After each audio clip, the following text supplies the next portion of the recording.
essayer de garder mon sang-froid, pas m'emporter, pas m'énerver, même si je vous avoue que ça devient de plus en plus difficile. Au début, je faisais abstraction, mais je crois qu'il y a une limite à chaque chose et j'ai atteint la mienne. En tout cas pour ça.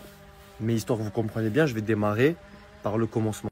J'ai vécu 3 jours dans une bulle d'amour avec Alicia. On est parti, on a vécu notre première Saint-Valentin et franchement c'était incroyable. Pour ceux qui nous ont suivis, on a kiffé, on s'est fait plein de surprises, plein d'attentions, plein de déclarations.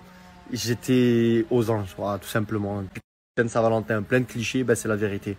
J'ai vécu un moment, ben, c'est pas agréable de savoir que Alicia va être confrontée à des articles où elle va me voir flirter avec d'autres filles, parce que j'ai eu d'autres histoires. Mais elle a assez d'intelligence et de recul pour comprendre que c'était avant, mais c'est agréable pour personne, on va pas se cacher. Et puis il y a un autre truc qui est pas facile à revivre. C'est ce que j'ai vécu face à Lucie. On a des problématiques qui sont liées à des problèmes d'enfance, etc. Et même s'il y en a beaucoup qui apparentent la télé à du spectacle, à simplement des jeunes qui se foutent en maillot de bain et qui vont faire des plongeons dans la piscine, faire les beaux et être payés pour ça, c'est pas que ça la télé, croyez-moi. Si vous fermez votre esprit et vous pensez que c'est que ça, vous vous trompez lourdement. La télé, comme par exemple la Villa des Cœurs Brisés, quand tu es face à Lucie, c'est aussi un moyen d'être confronté à tes problèmes, aux choses qui pèsent trop lourd depuis ton enfance et t'en libérer. Et c'est ce que j'ai vécu, tu vois. Et je sais pertinemment que dans la vie de tous les jours, je sais pas, je suis personne pour savoir ce qui serait arrivé. Mais il y a peu de chances pour que je l'aurais réglé. Pour que je dise à mon papa ou au reste de ma famille des choses que je gardais enfouies au fond de moi depuis mon enfance. Et grâce à ça, eh ben, je me sens mieux. Je suis une meilleure version de moi-même. Je suis libéré, tu vois. En fait, ça se passe surtout pendant la table ronde. Tu es face à Lucie et elle a ce truc, elle a cette aura que tu peux pas expliquer. Il faut le vivre pour le comprendre. Elle réussit à toucher du doigt ton problème. Elle réussit à mettre le doigt où il faut, sans mauvais jeu de mots, hein, pour te faire sortir les choses que tu enfouis depuis ton enfance. Et pour y arriver, ben, je chiale. Je chiale comme j'ai jamais chialé de ma vie, tu vois. Il y a des sons qui sortent de ma gorge que j'ai jamais sortis de ma vie.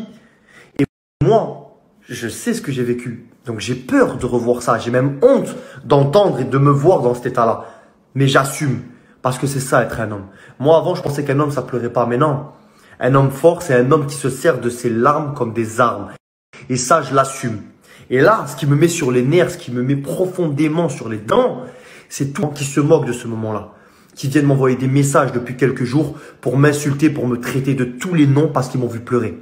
J'adresse ce message à tous ceux qui ont créé des articles pour se moquer de moi parce que je chialais. À tous ceux et celles qui m'ont envoyé des messages pour m'insulter ou pour se moquer parce que je pleurais. Je vous en mets de vous répondre les uns après les autres comme je me plais à le faire parce que souvent vous m'envoyez des messages qui me font plaisir. Donc je prends le temps de vous répondre. Parfois vous m'envoyez des choses qui me font pas plaisir. J'essaie de comprendre et donc je communique avec vous. Au lieu de prendre ce temps-là que j'ai pas envie de vous donner, je vous en mets une fois pour toutes. Et je vous pose une question. Est-ce que vous pensez de vous à moi que le plus faible c'est celui qui pleure et qui assume ses larmes et qui s'en sert comme des armes? Ou est-ce que vous pensez que c'est celui ou celle qui fait semblant de ne jamais pleurer, de ne pas être faible, de ne pas avoir de défauts?